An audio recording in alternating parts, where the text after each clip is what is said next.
जनता से मिल रहे हैं और कहीं ना कहीं जो समाज के प्रतिष्ठित व्यक्ति हैं, अनुभवी व्यक्ति हैं, उनसे भी मुलाकात कर रहे हैं और चुनाव लगभग बिल्कुल सर पे है, तो माहौल जानने की कोशिश कर रहे हैं।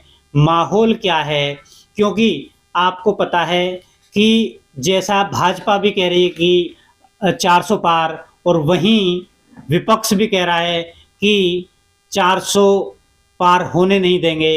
ये उत्तर प्रदेश की बात करें तो बीजेपी कह रही है कि 80 की 80 सीटें हमारी हैं, वहीं विपक्ष कह रहा है कि केवल भाजपा को 26 सीटें उत्तर प्रदेश के अंदर मिल सकती हैं।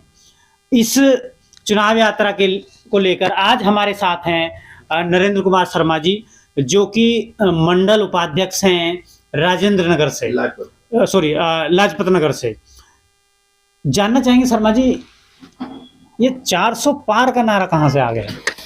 400 पार का नारा पब्लिक ने ही दिया है और हमारा विश्वास, आत्मविश्वास, लोगों का प्यार इसके पीछे है और ये हमेशा सत्य होकर रहेगा। आप देखना इस बार 400 से बहुत अच्छी जीत होगी हमारी। जैसा राजनीति चल रही है, जैसे राजनीति हो रही है, बाद में 400 से नीचे आई तो ये ना कहते हैं कि वो तो जुमला था, चुनावी जुमला, क्योंकि हर चीज को जुमला बताया जा रहा है।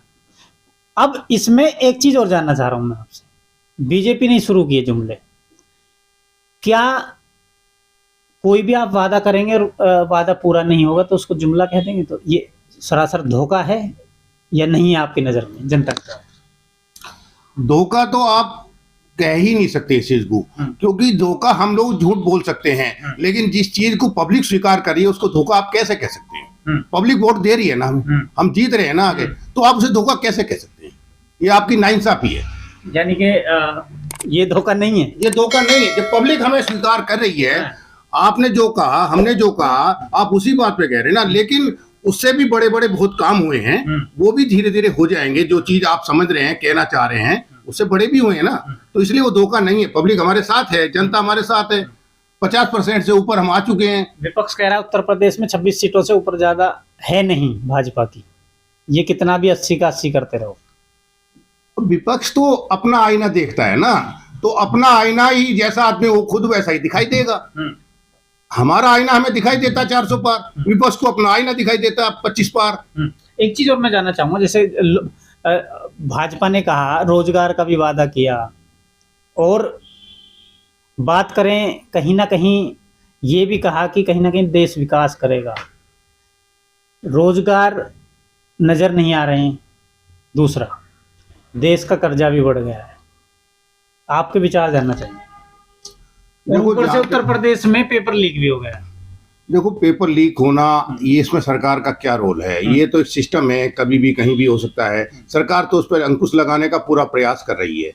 रही बात, आपने दूसरी बात ये पूछी कि जी हम बेरोजगारी की बात करी। बेरोजगारी तो पहले से आती आई है, इसको एकदम कोई खत्म नहीं कर सकता। अब तो 10 साल हो गए, प्रयास जारी है और हम उम्मीद कर रहे हैं कि आने वाले समय में बहुत सारे रोजगार बढ़ेंगे। मोदी जी पूरे तरह प्रयासरत हैं और हम उम्मीद करते हैं कि ये सब चीज धीरे धीरे दूर हो जाएंगी। लोगों की जो भी गुस्सा नाराजगी है, जैसा सुनने में आ रहा है, लोग उड़ा रहे हैं, अफवाह उड़ा रहे हैं कि रोजगार नहीं है। रोजगार है, बहुत लोग काम कर रहे हैं, रोज बढ़ रहे हैं। बात करें, आप भी देख रहे होंगे धीरे धीरे भाजपा से जो दिग्गज नेता हैं उनको साइड किया जा रहा है।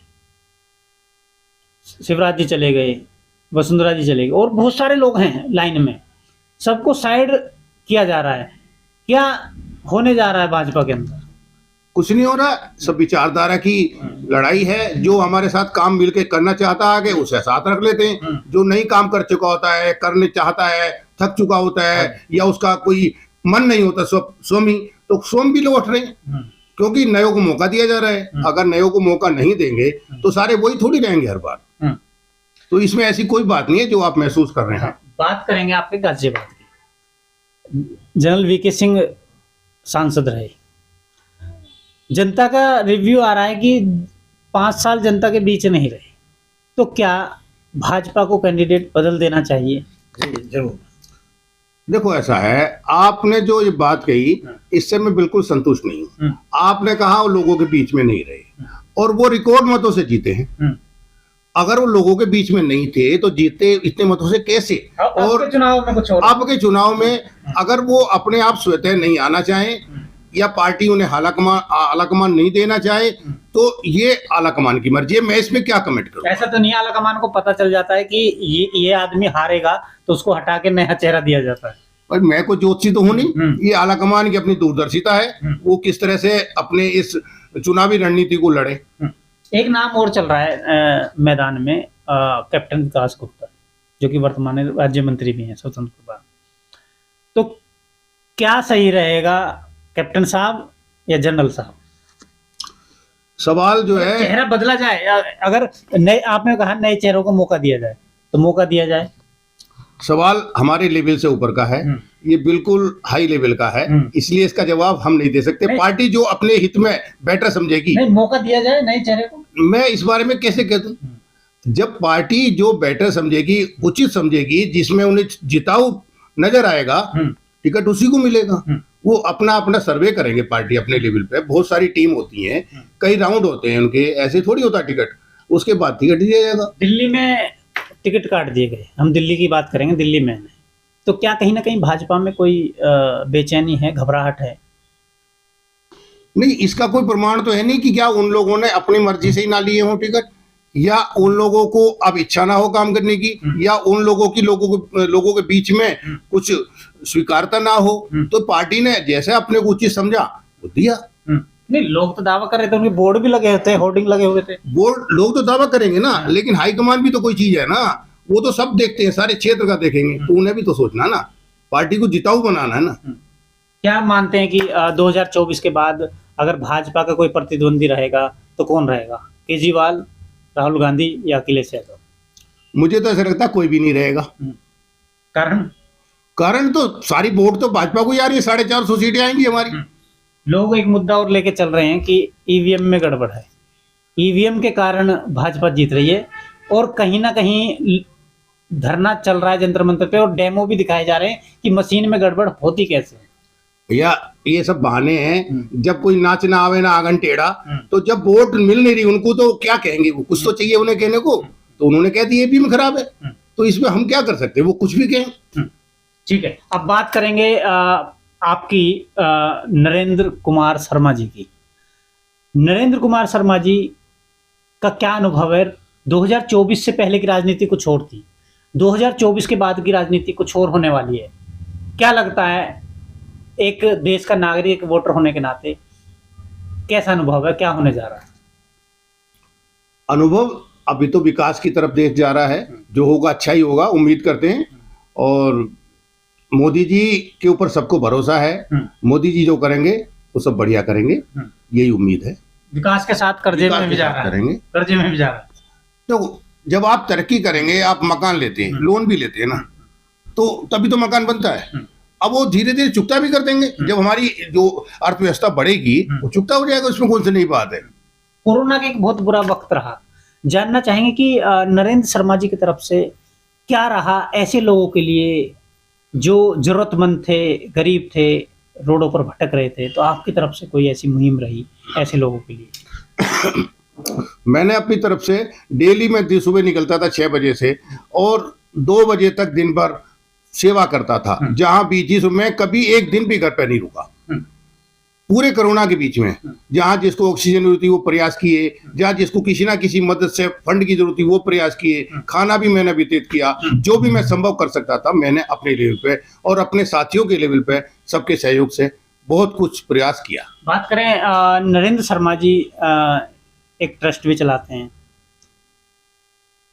कभी ऐसा मौका मिला कि गरीब बेटी का कन्यादान और उसकी जिम्मेदारी निभाई हो? देखो, पूर्ण रूप से तो नहीं मिला, लेकिन सहयोग मैंने कई बार किया है। मैक्सिमम सहयोग जितना भी होता है वो हम संस्था की तरफ से भी करते हैं और व्यक्तिगत तौर पर भी करते हैं, और ये तो बहुत अच्छा पुण्य कर्म है, होता रहना चाहिए।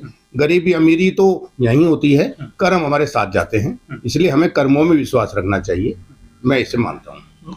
क्या माने कि नरेंद्र कुमार शर्मा जी क्या देखते हैं अपने आप में कि राजनीति में कहीं आगे बढ़ने का कुछ सोच रहे हैं? क्योंकि जब तक कलम की ताकत नहीं होगी तो आप गरीब आदमी की जो है मदद पूरी तरह पूर्णतः नहीं कर पाएंगे। कोई आगे की सोच, कोई रणनीति? आगे की रणनीति ये होती है जी, आपने कहावत सुनी होगी, जब प्रभु कोई काम करवाता है तो वैसे ही रास्ते बना देता है।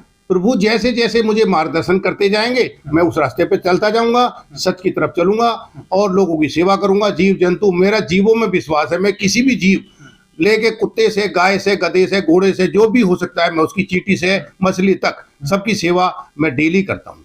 4 घंटे का मेरा कर्म है, हाँ। डेली जीव सेवा। ऐसा है कि जब तक जिम्मेदारी नहीं मिलती लोग ऐसा ही अक्सर बोलते हैं कि मैं सेवा करूंगा लोगों की।